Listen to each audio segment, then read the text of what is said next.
Amici di Gamer Inside, io sono Michael e oggi siamo su questo nuovo video in motion. Allora, fino ad ora avete visto dei video magari velocizzati, pezzi di video, eccetera eccetera, per lui, ovvero il mio nuovo dissivatore. Avete visto l'unboxing, avete visto l'assemblaggio una parte perché poi ho avuto un po' di problemi, infatti devo risolvere ancora questi cavi qui. Ma questo è l'NZXT Kraken 3060.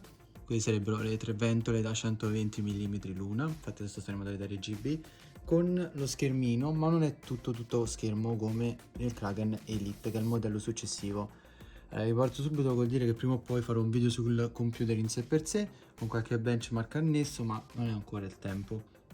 Intanto mi levo le cuffie perché ero su Discord con degli amici.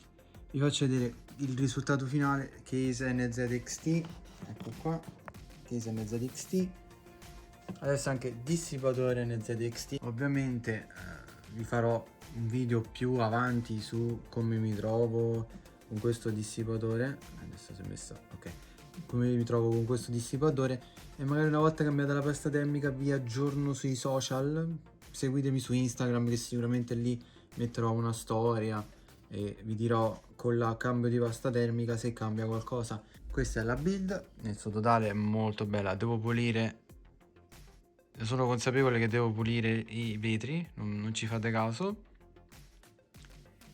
E vi dico, per questo video è tutto, so che non mi sono visto io proprio per niente, però eccomi qua, salve a tutti.